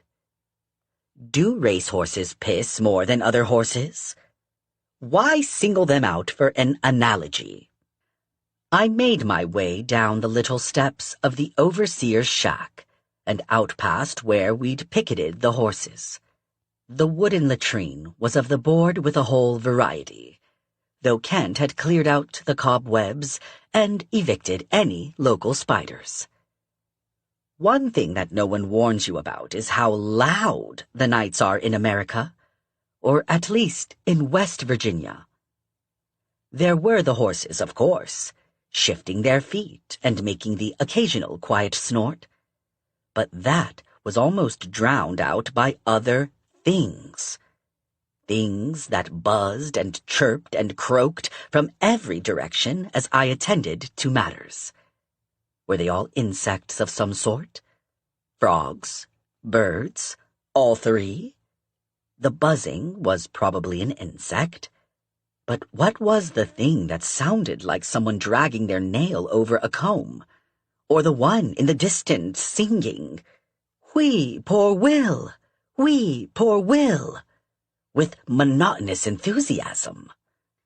There is nothing like having your trousers around your ankles and your arse hanging over an empty space while a veritable army of unseen nature screams at you to make you feel vulnerable. I finished with as much haste as I could and scurried back to the relative safety of the mine. My foot had just hit the stairs to the overseer's office when I saw the red light coming from the mine shaft. If it had not been so dark, I don't know that I would have seen it at all. But in the absolute blackness of the mine, it shone with a dull scarlet radiance. I froze, one hand still on my buttons, watching the red light shift across the stone ceiling. It didn't look like a lantern. This was a wriggling, moving light, slowly growing fainter as I watched. I don't know what I was thinking. I wasn't armed and had no lamp. Probably I should have woken the others at once, but all I could think of was laying eyes on what was causing it. I scurried across the floor to the entrance to the shaft and peered down. Partway down, something glowed. It was low to the ground, almost flat. At first I thought it was a person lying spread-eagled on a blanket. I could make out arms and legs, head and trunk, all shining a strange dull red. Recognizably human, even if it looked like it was made of melted candle wax. Then it moved. What I thought was a blanket was actually a thick ribbon of flesh that crawled, undulating with the too fast ripple of a centipede's legs, as the thing went slithering across the ground, engulfed in bloody light. I think if it had not had the human-shaped form atop it, I could have borne it better. It would have been shocking and unexpected. But my first thought would have been slugs or snails or flatworms. But the merging of alien movement with a half-melted human form was too much. And I stumbled back with a curse on my lips and my mind full of wailing horror. Instantly the light went out. I stood frozen in the sudden darkness, terrified to move. Had the thing seen me? Had it heard me? Was it already coming back this way? If I moved, would it pinpoint my position and come rippling up the shaft to engulf me with no longer glowing flesh? The mine's breath moaned out past me, bringing with it a scent of old, buried things. It broke my paralysis, and I bolted. Chapter 8. I know how it sounds, I said wearily. Like a snail with a human body on top instead of a shell. But it was horrible. I believe you, said Ingold. I just wish you'd woken me in time to see it. I almost said, no you don't, but thought better of it. Ingold would have wanted to see it. He would probably have found it fascinating. He was that sort of person. Do you think it was what was following you two earlier? Denton asked. It almost has to be, doesn't it? I thought of the way the flat thing had moved. Yes, it would probably make wet slapping sounds like that. What are the odds of two horrible inhuman things lurking in the mine? What are the odds of one horrible inhuman thing lurking in the mine? Angus said dryly. We don't know that it's horrible, Ingold pointed out. It didn't do anything to us, and presumably, it would have had the opportunity. It did something to Oscar, said Denton. We don't know that either, Ingold said, with more truth than tact. Unless you think it's in league with the man from the telegraph office. It was hard to imagine any human being in league with a thing I'd seen. You might as well be in league with a snail or an octopus. We sat around the fire, which Kent had rekindled from embers. It was so late it had become early, and I was busy second-guessing what I had seen. Maybe I hadn't gotten that good a look at it. Maybe I'd seen a person on all fours, and my brain had made up the details, aided by the low light and probably some of Ingold's fire damp fumes. A few years ago, I'd have said that my brain couldn't have come up with anything quite so bizarre, but I had lived through some things since then. Still, this seemed a little bit beyond the limits of my imagination. Big things with teeth, certainly. Any horrible thing involving mushrooms? Sadly. But a flattened-out human slug thing? Even for me, that was a bit much. Despite what you might think, I'm not a particularly fanciful person. And there remained the fact that I had heard the wet slapping sound. And then Ingold and Denton had heard it too. No matter how I tried to turn it around in my head, I was pretty sure I'd seen something awful and inexplicable in the mine shaft. Something that had been right there, only a dozen yards from the top. Something that could have been up here. Something that could have been hiding in the darkness, underneath one of the dozens of ruined bits of machinery, watching us.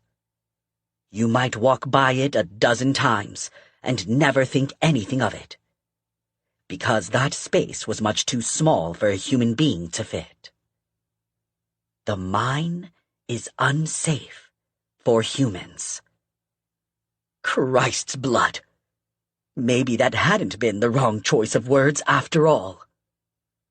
I opened my mouth to say something of the sort, when Angus's head jerked to one side and he held up a hand. There's something out there, he said, gazing outside the mine entrance. Dangerous? Asked Ingold. Big, said Angus, which didn't quite answer the question. I reached casually for my pistol. A moment later, we heard scrambling footsteps and saw a light approaching. Human, I thought, and relaxed, though only slightly. I've known too many humans. Hello? Our visitor called.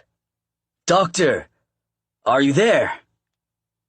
Denton opened his mouth, but Angus beat him to it. Who's asking? Firelight shone on a tall figure, wearing a familiar hat.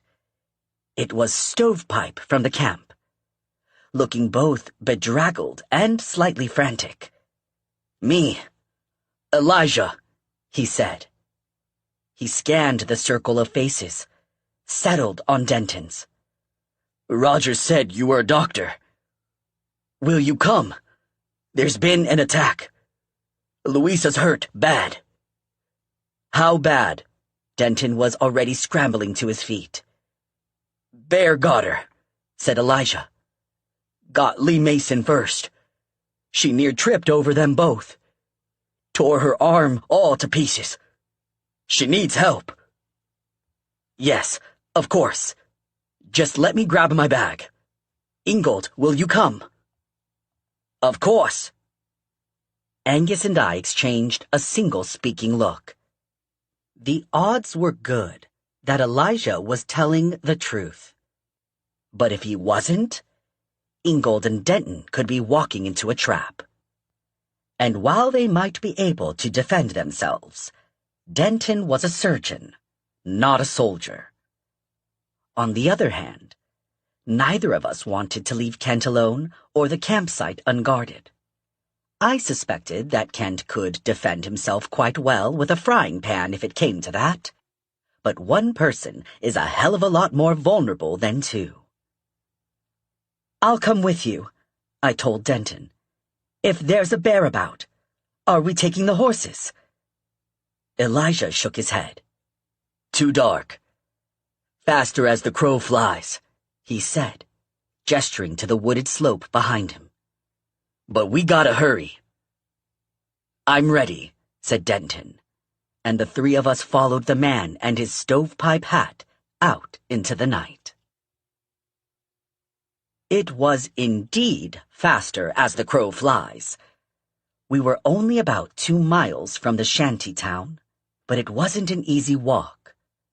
Leftover rock extracted from the mine made an ankle-breaking slope coated in wet leaves from the nearby trees, and a couple of times I thought that Denton was going to be treating one of us before we ever got there. But then the ground evened out and turned into scrubby woodland, overgrown with briars and thorny vines. I concentrated on following exactly in Elijah's footsteps, and before long, we were coming around into the camp from the opposite direction as last time. Keep your eyes peeled, Elijah said. Bear's still out there. I put my hand on the butt of my pistol, while thinking that keep your eyes peeled was a horrifying turn of phrase. I generally quite like English, don't get me wrong. It lacks a great many pronouns, but it has so many other words to cover every shade of meaning. But Christ's blood, what an image! I imagined someone scraping my eyeballs with a knife, peeling the corneas off the way I'd peeled potatoes for Kent last night. We did not see a bear. I can't say I was disappointed. Pistols are not what you want to have in hand if a bear is charging at you. I would prefer a rifle to a pistol, and a ticket to another country to either. I hear that Guam is lovely this time of year. Elijah took us to a shack that was larger and cleaner than Roger's had been. A dog barked at us until he shushed it and opened the door. A woman lay on the bed inside, her arm wrapped in a blood-soaked wad of clothing. Denton stepped in, all business, and pulled the makeshift bandage back, whereupon I found a pressing reason to be outside. I don't mind injuries on dead bodies, but the same injury on a living person can turn my stomach. I got far too much of that during the war. I sat down on the step. The dog whined at me. A brownish mutt that was mostly hound, judging by the ears. It flattened itself and approached hopefully, and I held out my fingers. Unlike Thunder, this dog was delighted to sniff me, and then to try to convince me that it had never been petted in its life. I rubbed its ears, and it leaned against my legs and sighed. "Rough night for you too, huh?" I asked. "You're humans running around and yelling and getting hurt?" The dog sighed again, more deeply. The door opened, and Ingold joined me outside. I couldn't imagine that he was squeamish the same way I was. Doubtless he'd find grievous wounds just so interesting. So I wasn't surprised when he said, "Elijah said the dead body is behind the building." I've seen enough dead bodies for 100 lifetimes, and didn't really feel the need to examine this one. But I also didn't want to let Ingold wander around and possibly be eaten by a bear. I reluctantly pushed the dog off my legs and followed him around the back of the shack, where there was, indeed, a suspiciously body-shaped lump underneath a blanket. I gazed off into the dark, looking for bears. A Galatian bear would be long gone after having been scared off, but might return a day or two later if it thought there was food. Were American bears similar? Did they try to shake hands with you before they attacked? Ingold crouched down and lifted the blanket, then let out a low whistle. "Easton, come take a look at this, will you?" I stifled a sigh and patted over. Ingold folded back the blanket and moved the lantern to get a better view. It took me a moment to make sense of what I was seeing. The body was of an older man. What was left of it, anyway. The abdomen was simply gone. Flesh and organs torn away until I could see the exposed backbone. Not the worst corpse I've ever seen, but certainly not a pleasant sight. "Have you ever seen an animal attack that looked like this?" Ingold asked quietly, tilting the lantern until he could see into the ribcage.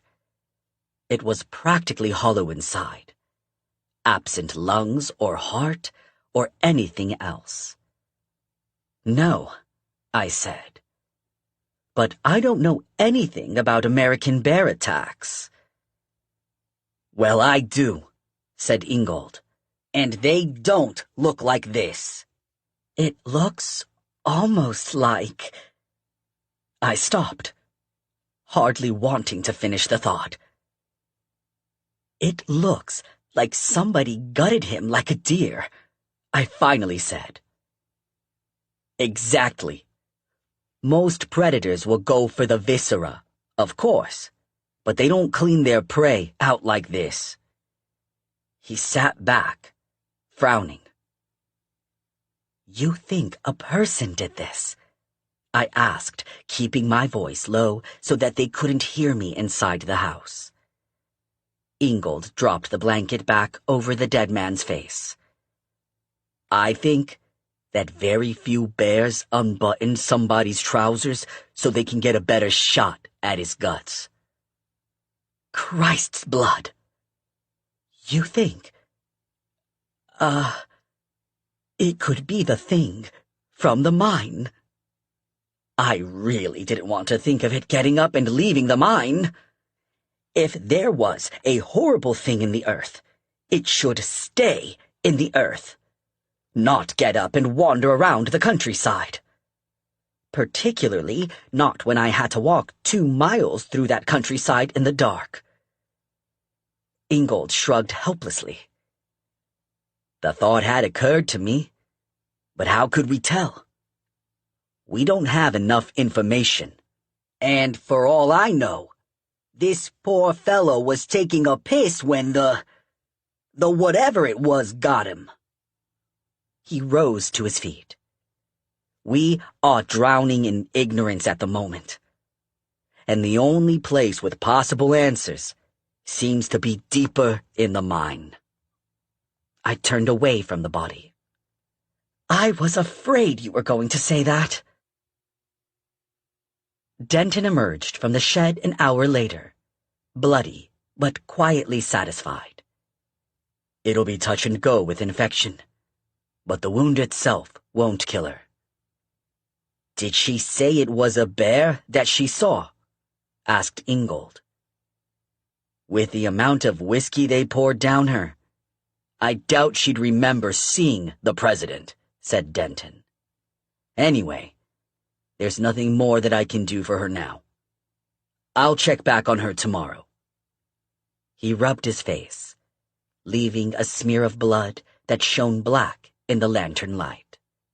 Come look at this, Ingold said, beckoning him over to the corpse. I had no desire to look at it again, but a thought had occurred to me. I could see Roger's shack only a few dozen yards away, a black outline on the gray-black of the hillside. I excused myself from the dog again and made my way over to it. He probably hadn't seen anything, was probably drunk right now as a matter of fact, but I could ask. Well, I could have asked if he answered the door, but he didn't. Even hammering on it didn't wake him, assuming that he was inside at all.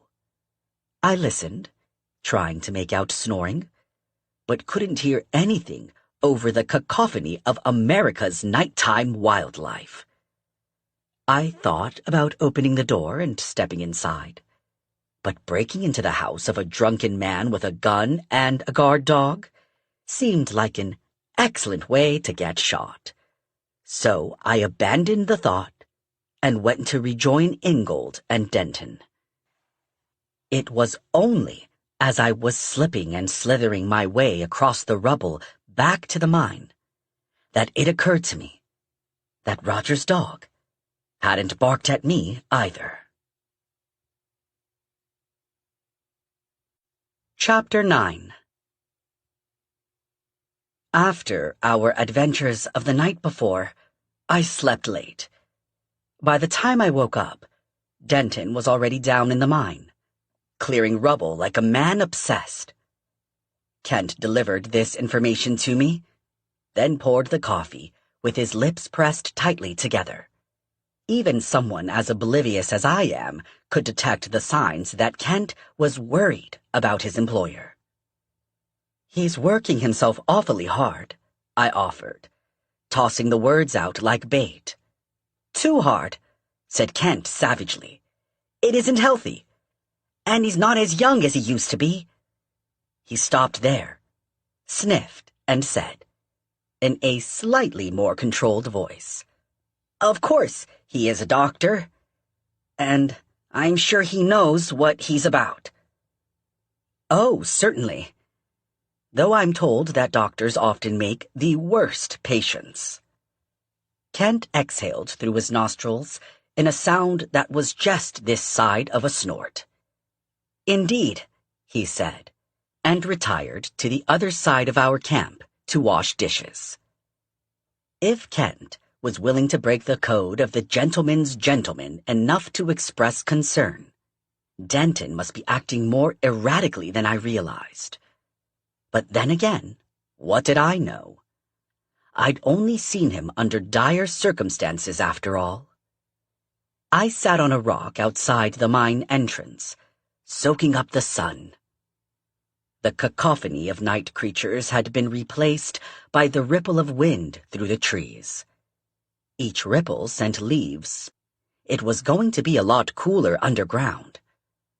I picked up my headlamp, collected Angus, and strolled down into the mine. Alex!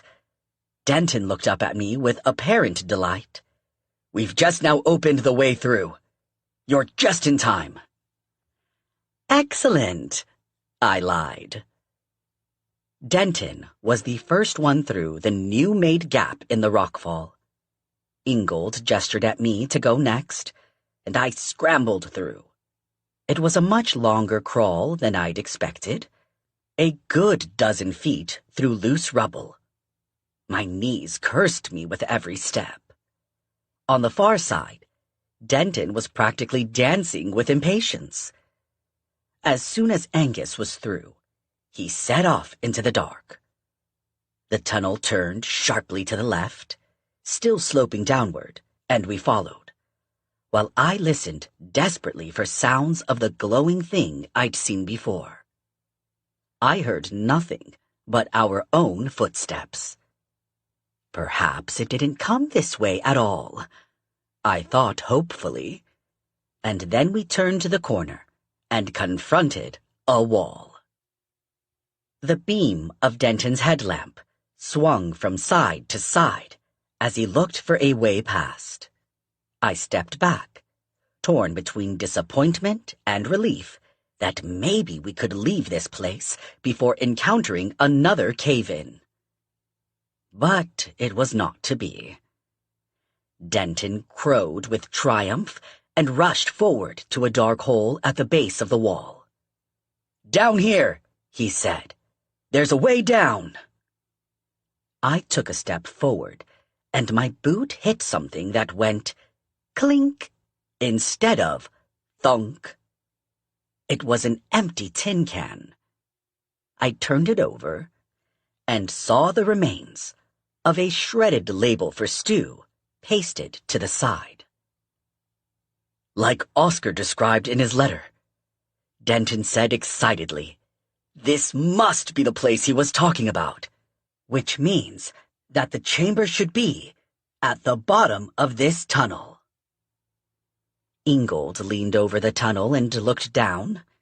His expression was well past dubious and picking up speed.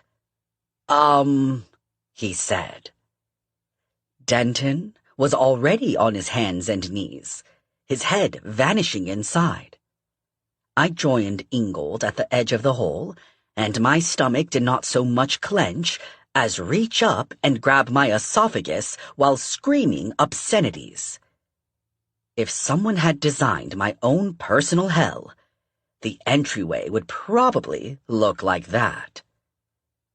It was less a tunnel than a crawl space, going downward in a tight curve, like a spiral staircase designed for badgers.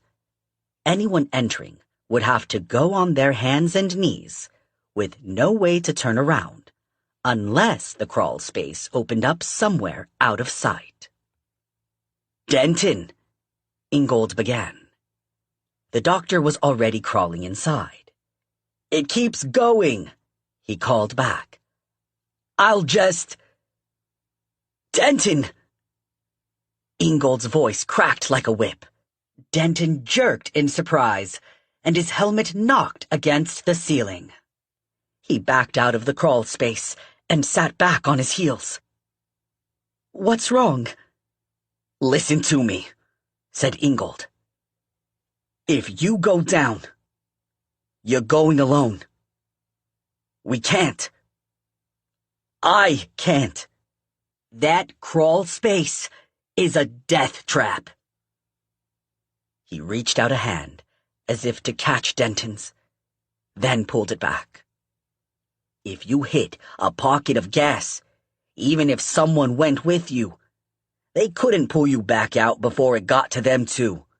Which means, if something happens to you, we won't be able to rescue you." "I understand," Denton said. "It's fine. I know the risks." "Do you?" Had Ingold gone pale under the smears of soot? Or was that an artifact of the light? "Denton, if you break a leg or somehow get trapped under rubble, you'll die down there. Of shock if you're lucky. Thirst if you're not. Are you really sure you want to do this? If Oscar came this way, then there's a way through," he said stubbornly.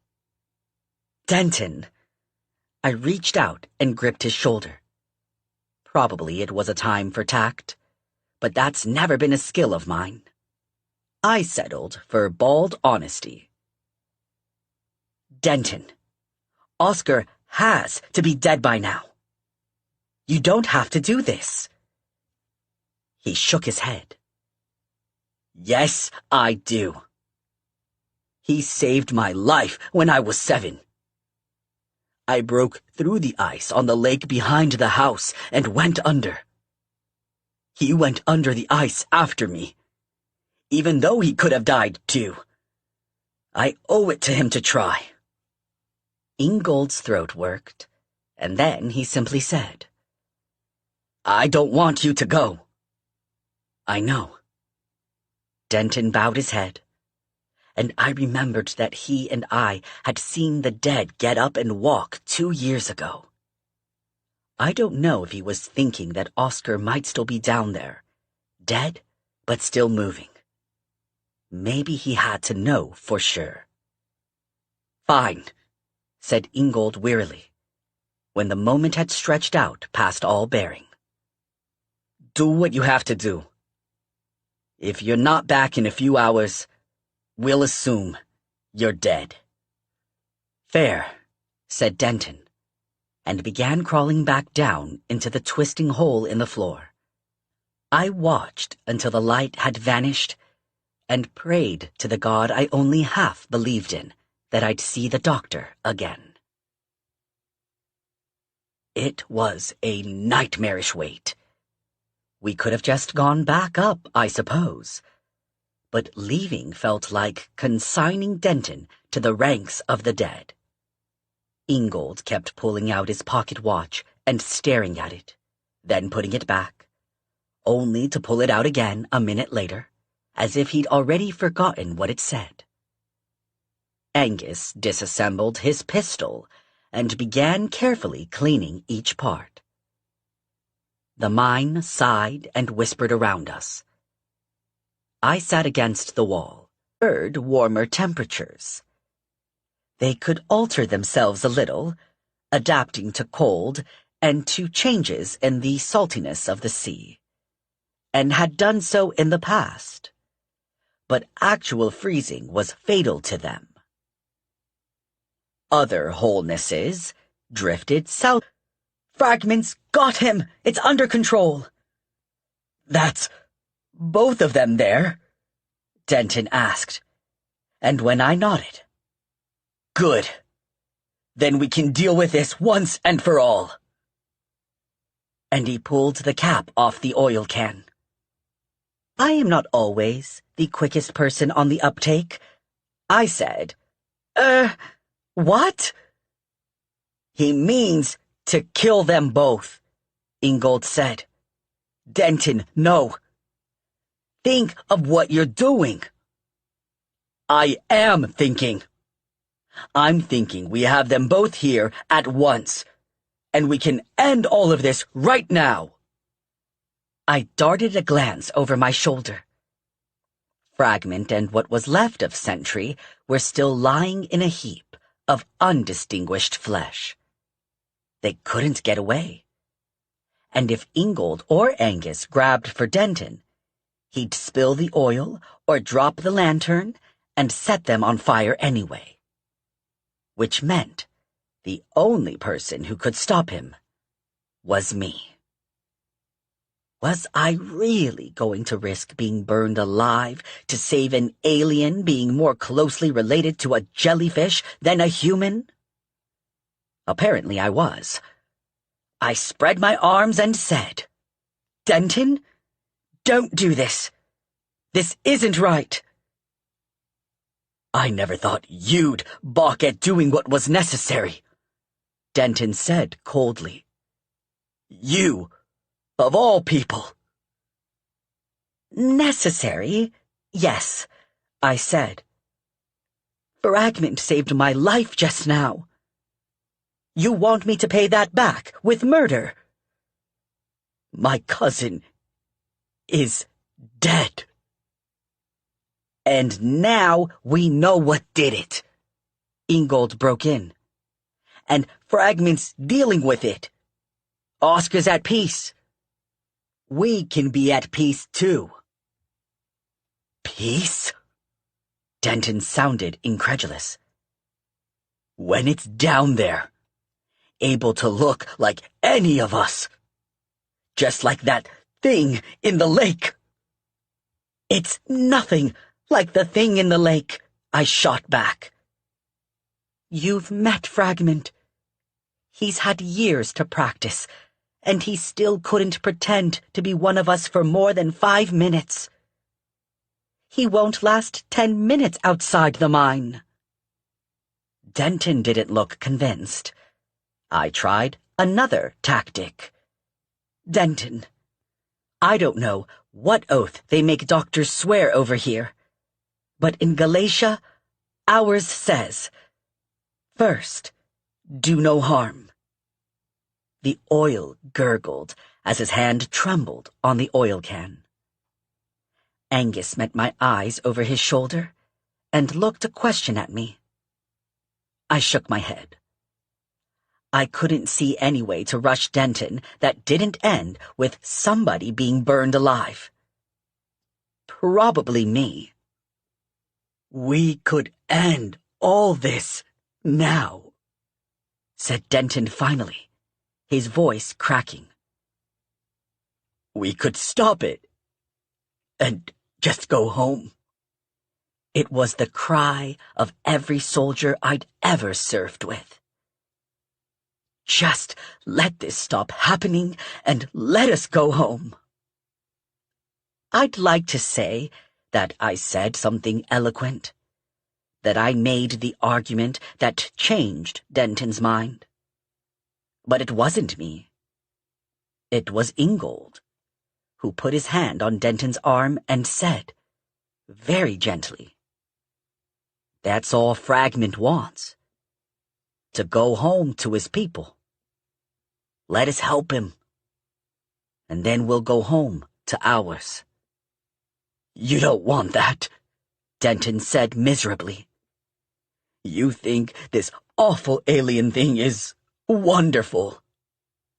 I would give up every wonderful thing to go home with you, said Ingold.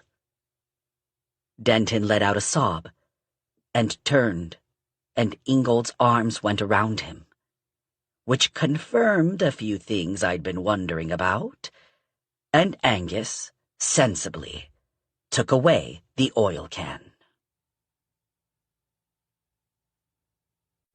Chapter 14.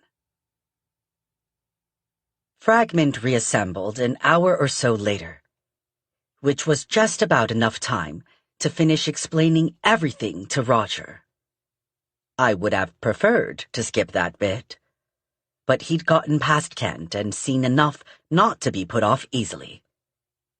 Also, there was the matter of Thunder. You said you found him near the mine, Ingold asked. Yeah, ate like a horse, but the best dog, watched over me drunk or sober. And you're saying this thing replaced him? Ingold and I exchanged glances. It's possible that it always was him, Ingold said gently. But he was a dog. This creature could look like a dog. But why'd it look like my dog? We went around on this 3 or 4 times, until Fragment finally appeared, and Ingold gratefully seized on the interruption. Did you learn anything? He asked. No. Sentry did not wish to join with me. What does that mean, in practical terms? I do not know. It has never happened before, but I would not force a joining. He wiped the slate clean and wrote. Could he have gone mad from loneliness? I'm no expert on your people, Fragment. I don't know. Happens to humans, I offered. But he did not have to be alone. Fragment underlined the word be twice. I could see a faint red radiance coming from the skin that wasn't covered by clothes or goggles. Ingold got the hunted look of a man trying to explain psychology to an alien jellyfish creature. It's rare, but you know it when you see it. It's complicated, Fragment. Sometimes, when people hurt for a long time, they start to think that hurting is part of who they are. And then, anything that helps the hurt, even healing, feels like it's trying to strip part of them away. This gave both Fragment and I something to think about. Roger, however, was not given to such introspection. "But why'd he take my dog?" Fragment wrote. "Perhaps he was less lonely being your dog?" I bit my lip. Ingold winced. Roger stared at the slate, blinked twice, then burst into tears. "It's all right," I told Fragment wearily, after Kent and Angus had taken Roger away to recover himself. "You didn't know." "But I did not mean to distress him." "I know you didn't." I patted his arm, unthinking, and felt the flesh give a little too much, which made me realize that I'd treated him as I would an upset human. It's true what they say, I suppose. You can get used to anything. I suppose if settling into pleasant debauchery doesn't work as a career, I can hire myself out as an alien ambassador. Ingold stepped into the written recriminations and said, "Fragment, I've been meaning to ask why you glow red sometimes. That was what led us find you in the first place." Fragment turned his goggles in Ingold's direction. "It is like humans talking," he wrote. "If a human is alone, it talks to pretend another human is talking." I started to protest that wasn't why humans talk to themselves, then realized I couldn't possibly explain all the nuance, then further realized that I didn't understand all the nuance myself, and shut my mouth. "Wholeness glows." Fragment tapped the chalk against the slate.